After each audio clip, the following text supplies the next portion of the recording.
Welcome to Kamie Ready and Abel, the podcast that explores the intersection of media change and personal growth. I'm your host, Barbara Barna Abel, and my calling is to help you tap into your superpowers to thrive on camera and in life, and to make an impact on the world. This episode is brought to you by the phrase, how to know when you're ready for your big break. It's an important question to ponder because, let's face it, the world is full of people you don't remember who flamed out because they weren't ready.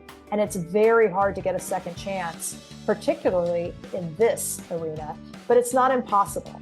My guest for this episode is Kamie Crawford, who is a television and podcast host, content creator, genuine influencer, model, body positivity activist, and former Miss Teen USA.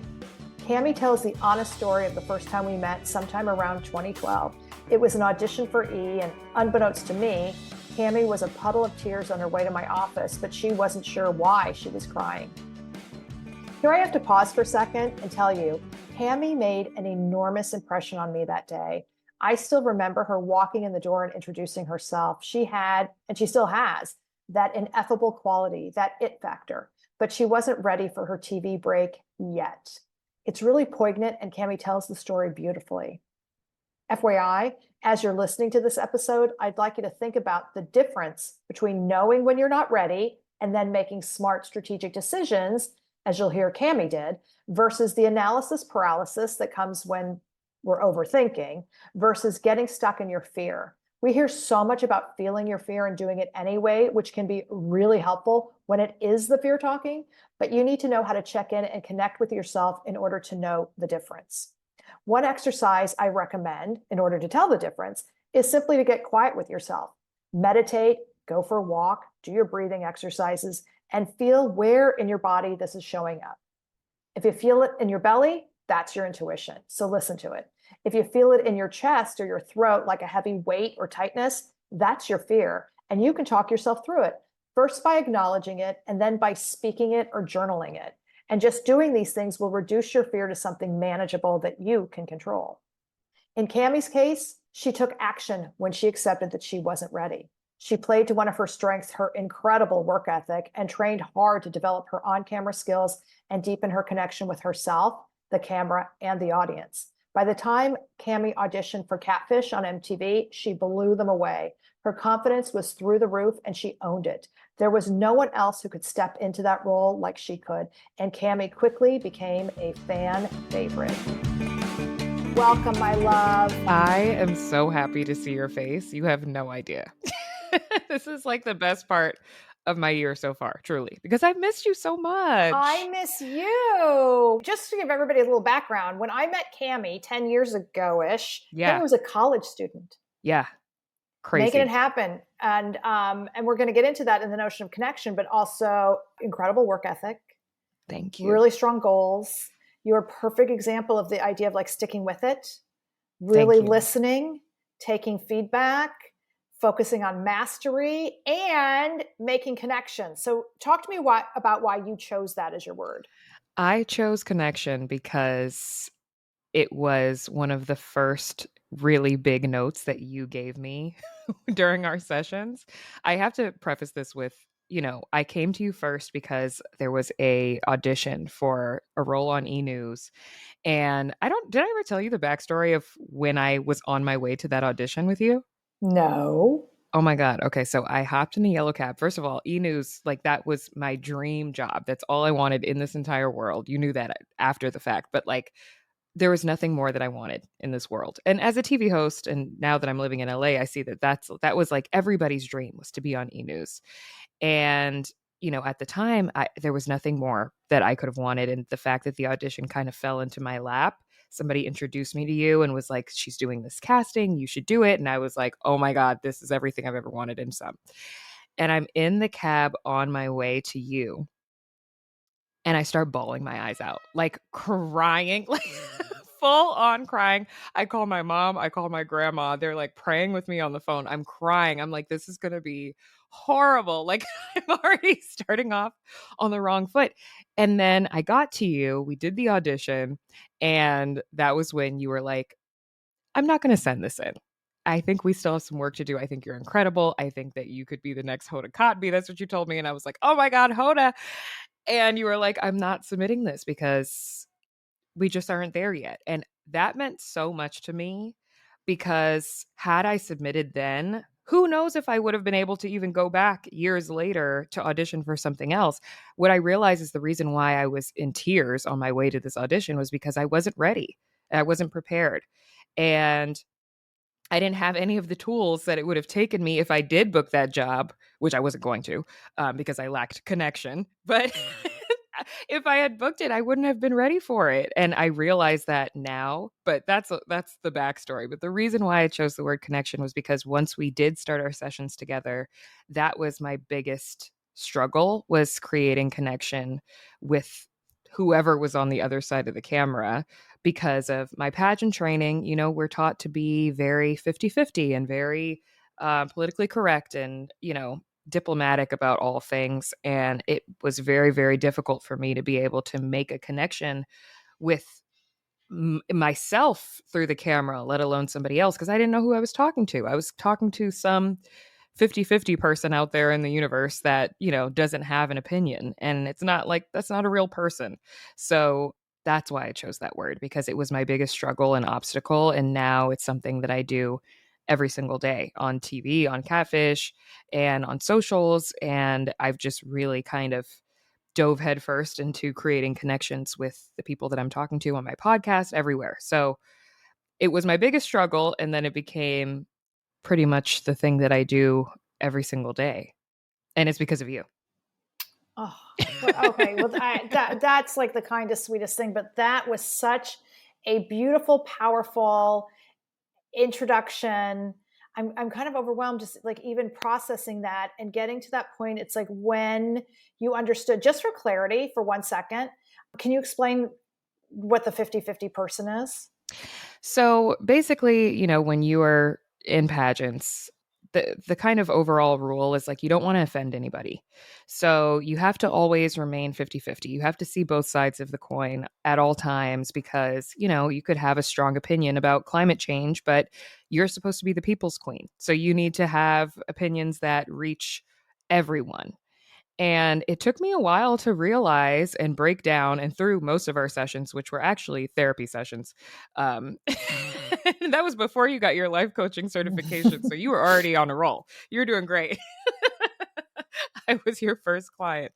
But it took me a while to realize that, like, no, I can have a strong opinion about one thing and that can be right.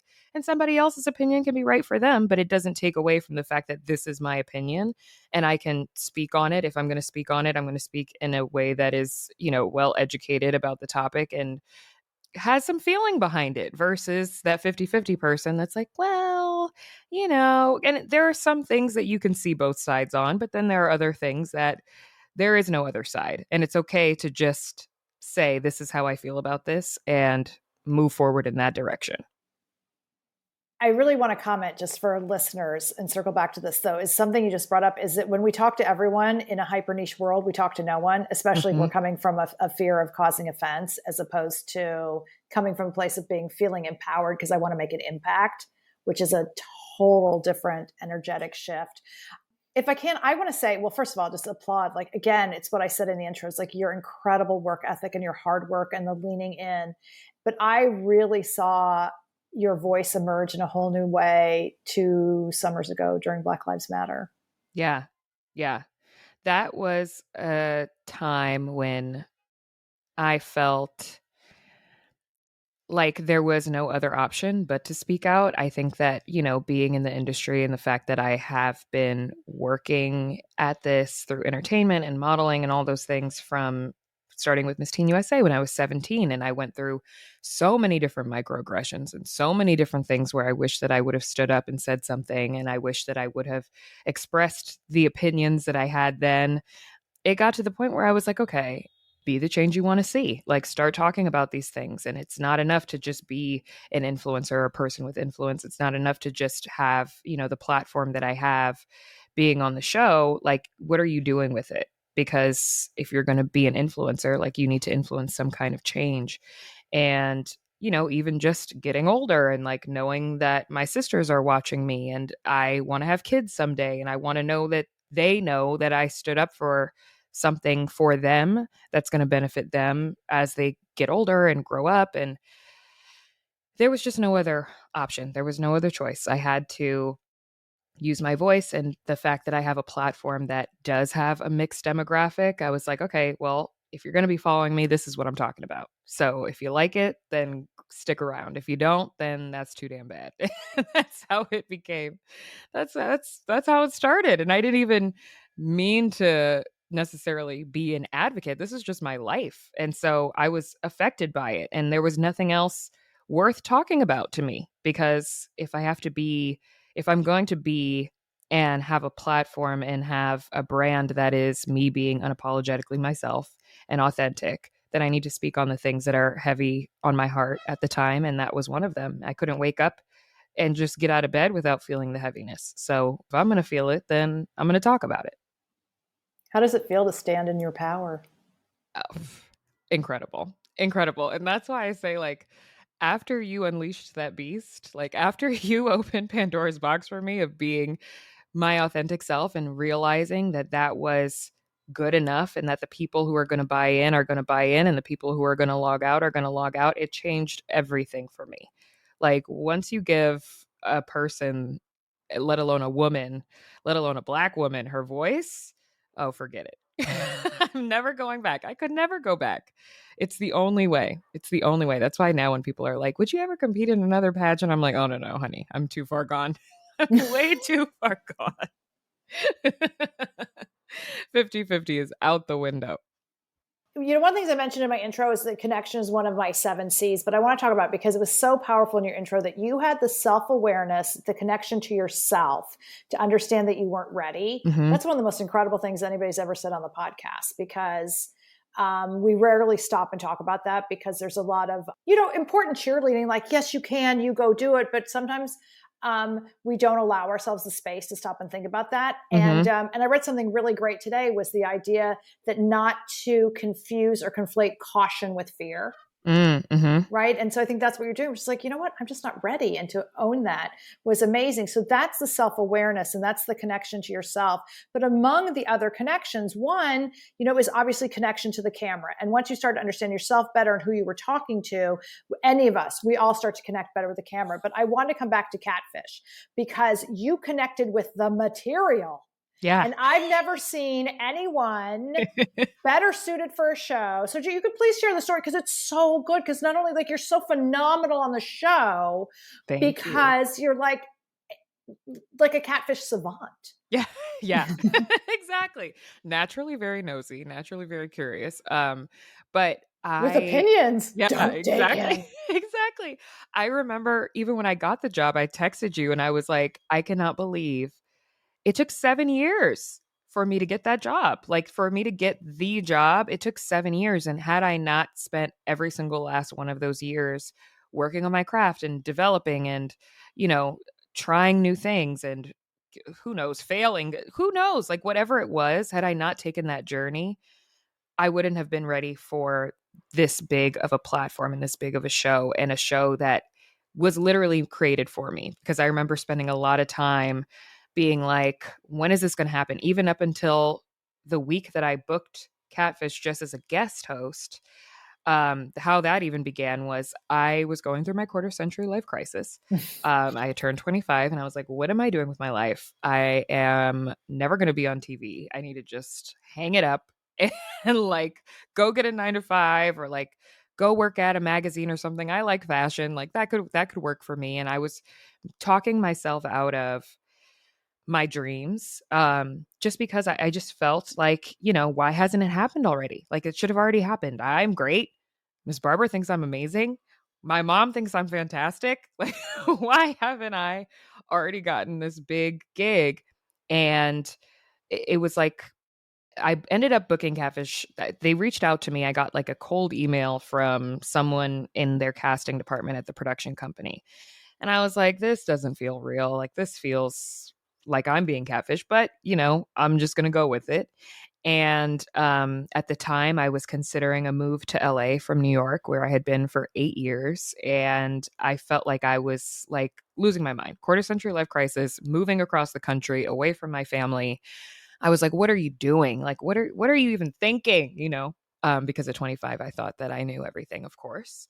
And I get this email and I'm like delusional. Like I'm preparing for a move that I didn't want to make because I was like, this is what I have to do for my career. I don't know. And I get the email. They're like, yeah, we're going to fly you out to Iowa City to do this episode. You're going to guest co host 2 episodes if you'd like. Come through. And I was like, okay, whatever. I'm thinking the whole thing's fake until I got to Iowa. Even when I got to Iowa, I met with all the producers and everybody. And I was like, oh, this is funny. It's a funny joke. Like, I don't know. I was not in my body. Like, I felt like I was hovering over my body. And it wasn't until the following day when we are apparently filming the episode, I'm over at the snack table, like eating grapes, and Neve walks in. And I was shook. I was like, this isn't real. Like, I'm being punked. Like, this is not real. And my heart shot through my chest. I was like, oh, holy shit. Like, what is actually happening? And then it went away, and it was just like, this is the most natural thing that I think I've ever done and been a part of. And it didn't feel like work. It just felt like I was just being myself the whole way. And I remember even, I think I guest co hosted like 6 episodes before they asked me to be the permanent co host because they were trying out a bunch of other people at the time. And I remember going to the producers every once in a while and being like, is it okay that I said that? Like, that's how I feel. But like, does that sound bad? And they were like, no, say whatever you want. Say everything that you want to say. They never held me back. They never told me what to say, what to do. I could literally just be my unfiltered self. And it resonated with the viewers because they were like, you say exactly what I'm thinking. And that's the best compliment I think that you can get as a host, especially in the space that I'm in, is like the connection, being able to make those connections and being able to be that person that people are like, okay, I'm thinking it, but I know Kamie's going to say it. And it means a lot. And it's crazy that it happened this way. And it feels like a fairy tale to just be contacted about being on one of your favorite shows, and then to be on it full time is just insanity. I love everything you just said, but I want to point that out is no, but it's easy to forget sometimes in the role of hosting because we get caught up in the doing, which is a lot, right? It's like I got a lot of copy and there's business to take care of and I've got to hit these beats and et cetera, et cetera. But a big part is you are representing the viewer. You're my Mm-hmm. guide. You're like the big old camp counselor. And it's your role to be asking the questions. And a great host is thinking of things. Either you like, oh my God, I was going to say that. Or it's like, oh, thanks for bringing that up. I didn't even think of that one. I Yeah. mean, those are really, really important roles. But I also want to go back to something you said about finding your voice, because I'm not sure of this, but it sounds like, is this the first time professionally somebody said, like, your voice is awesome? Other than you, I did end up, when I moved to LA, I got a few guest spots on E's Daily Pop, which was Oh, really yeah, yeah, yeah, awesome yeah. because I got to do like, panel style conversation. And their whole thing was like, we want to hear differing opinions. Like, they would, give us a little chat beforehand about the topics that we were going to be discussing. And, they want to hear different opinions because the viewers also have differing opinions. So if somebody has, a pro opinion, maybe introduce a con opinion. But it was really kind of like run with whatever your opinion is and back it up. And that was also great because I got the chance to be able to do that on, the network that I wanted to be on that entire time. That time too, it was like I felt like I was kind of building up to just being able to just be me and have that be my brand. And now it goes across all areas of what I do for my career. And I feel really, really lucky to be able to have built a career off of just being myself, because I cannot imagine at this point being anybody else or thinking like anybody else. Like it is such a blessing because every day we do things in life that like it doesn't really feel like us, or it doesn't feel authentic to us or genuine for us. And I get to just be me and have that be good enough. And that's really, really exciting. Mm, that's what it is all about. That's what I'm talking about. Is just because for many of us, depending on our experiences, how we're raised, experiences we've had professionally, you're coming out of the pageant system, everything was just the idea that, we needed the permission slip, right? And to be ourselves and tap into our authentic voices without fear. And so I just think, it's so great. And so as you've built this, which is amazing, but by the way, you must get asked all the time by people, like, for your advice coming up. Oh, yeah. Now looking back, anything you would have done differently? I mean, it's all a learning curve. To me, there is no such thing as failure because everything's a learning opportunity. But I meant, like, anything that you might have been like, oh, I could have been easier on myself, or tips you would offer to one of your younger sisters. My main tip would have been to be more gentle with myself and stop trying to create some timeline that literally does not exist. Like, I don't know why I thought that I was supposed to be a world-renowned TV host at 22, but I thought that I was great and I should be on the Today Show. Like, I at the time thought that I was running out of time, and I wish that I could tell myself back then what I know now, which is that it's not on your time. Like, when you are ready is when the time will come.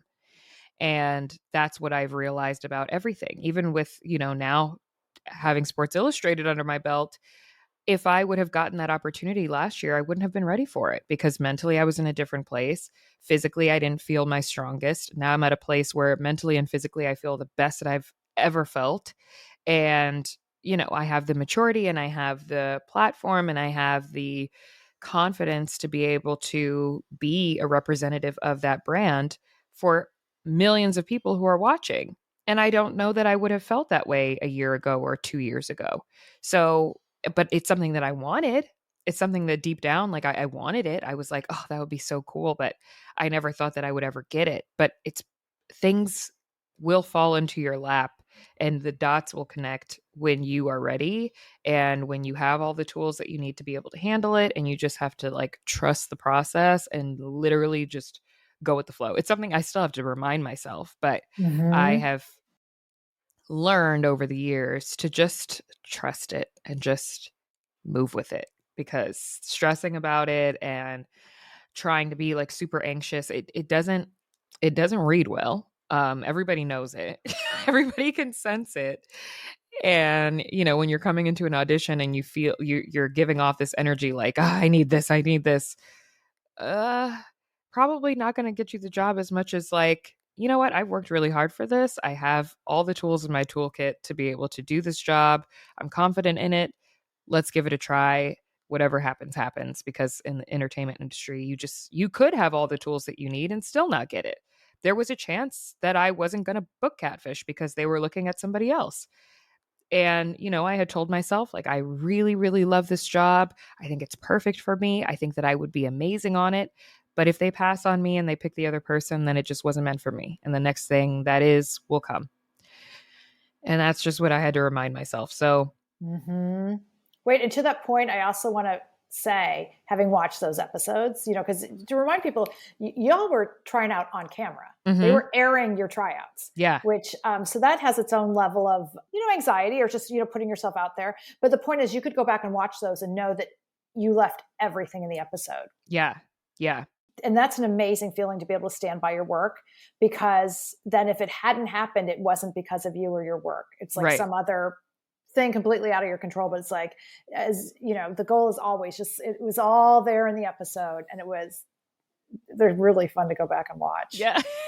They are really fun. They are really funny too. But it was interesting because, like, I don't think the viewers necessarily understood that they were auditioning for Max's replacement. But even seeing, the live tweets every single week when the show would come up, and, like, seeing how they responded to me, I tried my best not to watch how they responded to the other hosts, because I was like, girl, don't even drive yourself insane. Just, like, focus on you.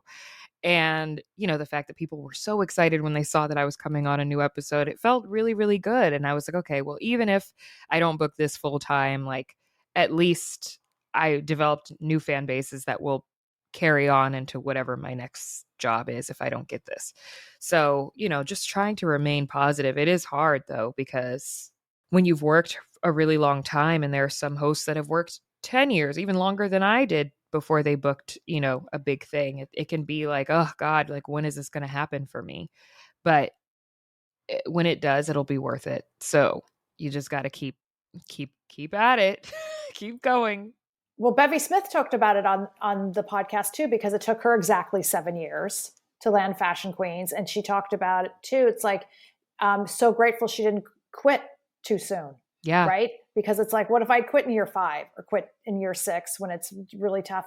But the other thing you two have in common in that is you laser focus on your careers, but you had other things going on. Right. Do you know, I still have some of my Knox candles, which was one of your brands. Oh my God. Oh, I love that. I still wear my sleep tees. Because you have to have other things to keep your mind off of the main thing that you want. Sometimes, like, you have to have other hobbies, other, facets of your business. Have always been, I heard this word years ago and I like to use it to describe myself, even though no one has ever really heard of it: polychronic. Which means that, I know it sounds kind of like a drug or something like that, but it basically just means that you have your hand in a bunch of different things at all times and you like to be involved in multiple things at once.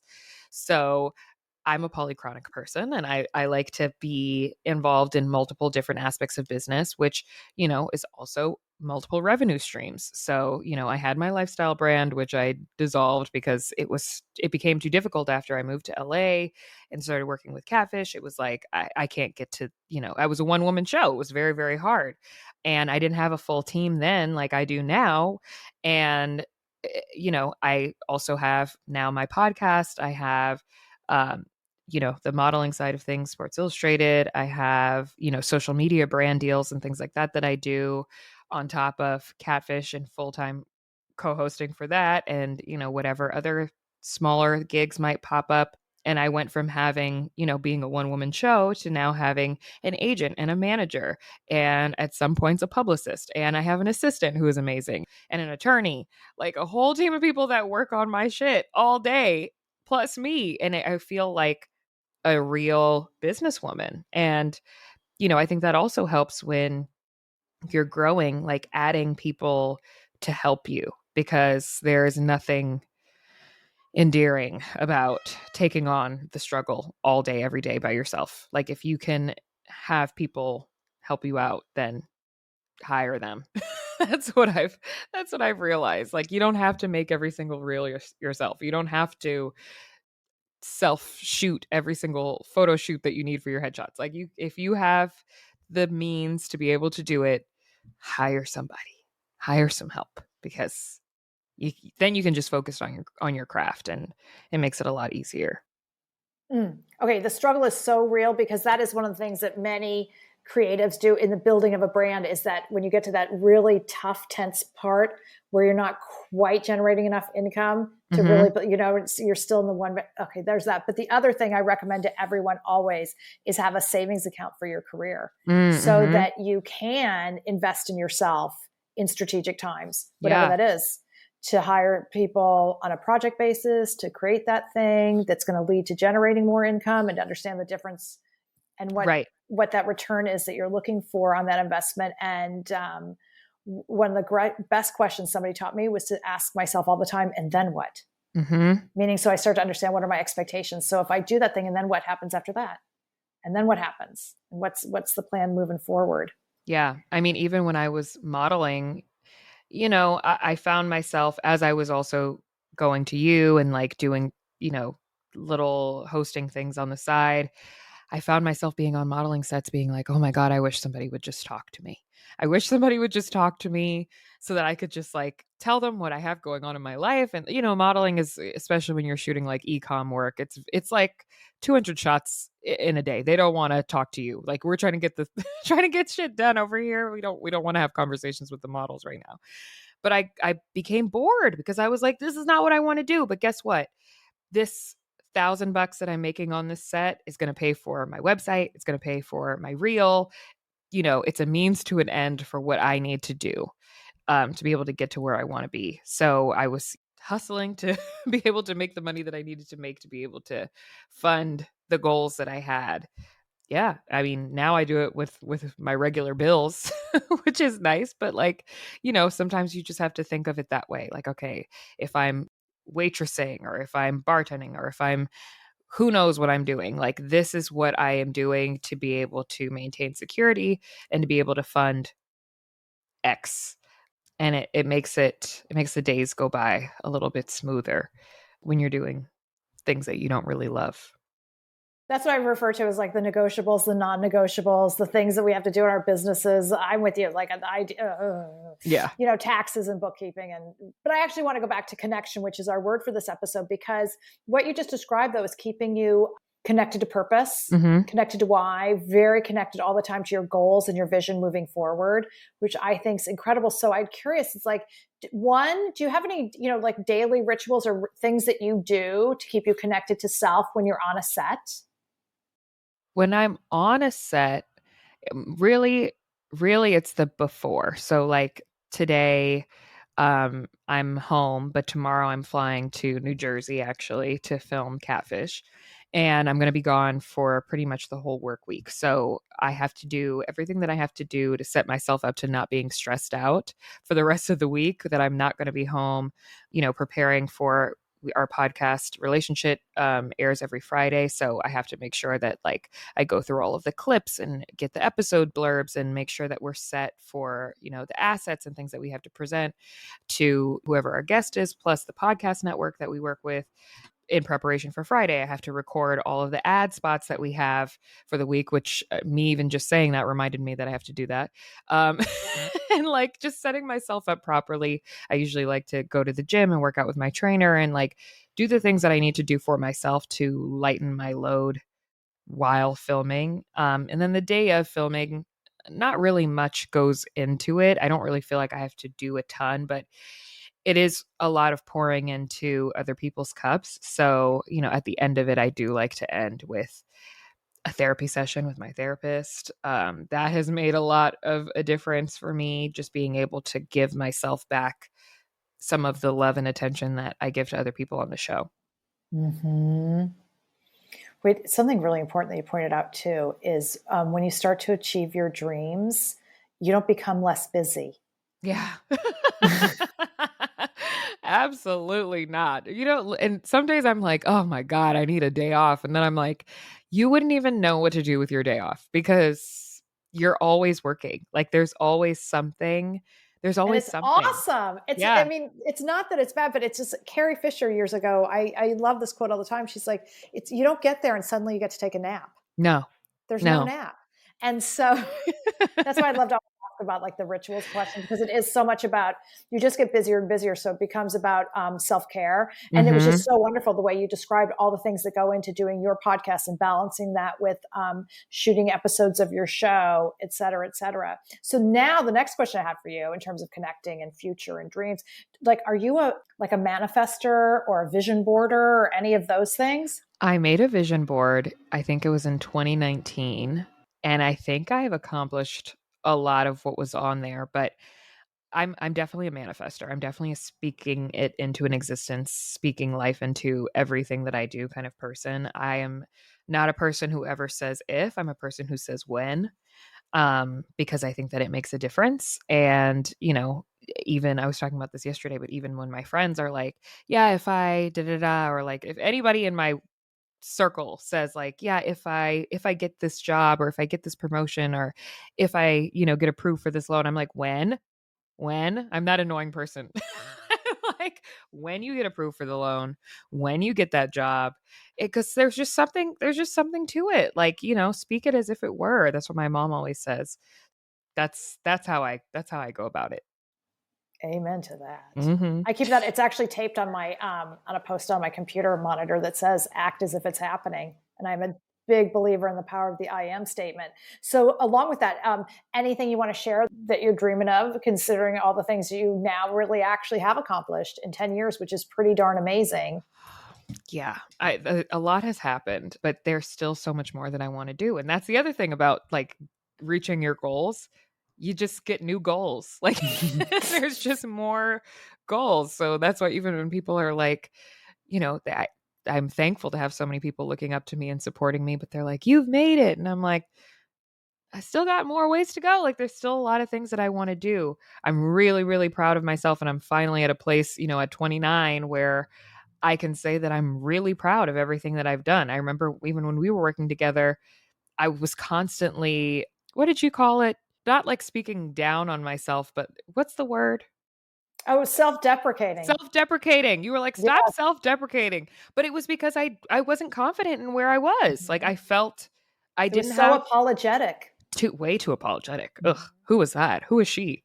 I No, have but as no women, idea. we do it so much. Yeah, all the time. Oh All the gosh, time. I'm with And you. it felt like a way of humbling myself so that people would receive me humbly instead of receiving me as a beauty queen who, models and like wants to be on TV. Like it felt like the safe way to present myself. And I've realized that there is no safe way to present yourself. People are going to hate it regardless. So you might as well just come with what you got. So, I don't even know what I was going on to say, but I just feel, that I still have things that I want to do and I still have goals that I want to reach. I feel long term that I want to be the person that when you walk into Target, you see my face everywhere. So you see me in the home section, you see me in the baby section, you see me in the beauty section. Like I want to have a line of all the things throughout all of Target. That's my goal. Oh wait, okay, I can't wait to have Kamie Crawford everywhere.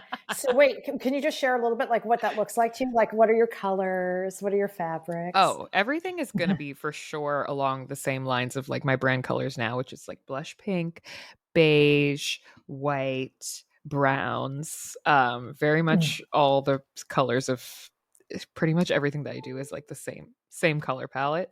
Um but I don't know, like I love home things. I love golds. And it's also something that I would be able to do like with my mom because she is obsessed with home decor and interior design. So I would love to do that. And then like as far as beauty, I'm getting asked every single day about beauty stuff. So why not have my own line of something? I want everything. I want it all. That's what's next for me. Oh, okay, I'm going to end it there because it's actually a start. But you know what I mean? Yes. We'll pause in a Uh-huh. sense and to be continued into the awesomeness of having it all. I Yes. can't tell you like what a like a full circle moment that is. That's beautiful. Thank you. Thank you. And I can't wait till your Sports Illustrated is released. I'm so excited for that. I honestly, it's still a shock. Are you allowed to tell us where you shot? Yeah, we shot in St. Croix. It was in St. Croix, US Virgin Islands. It was Fantastic.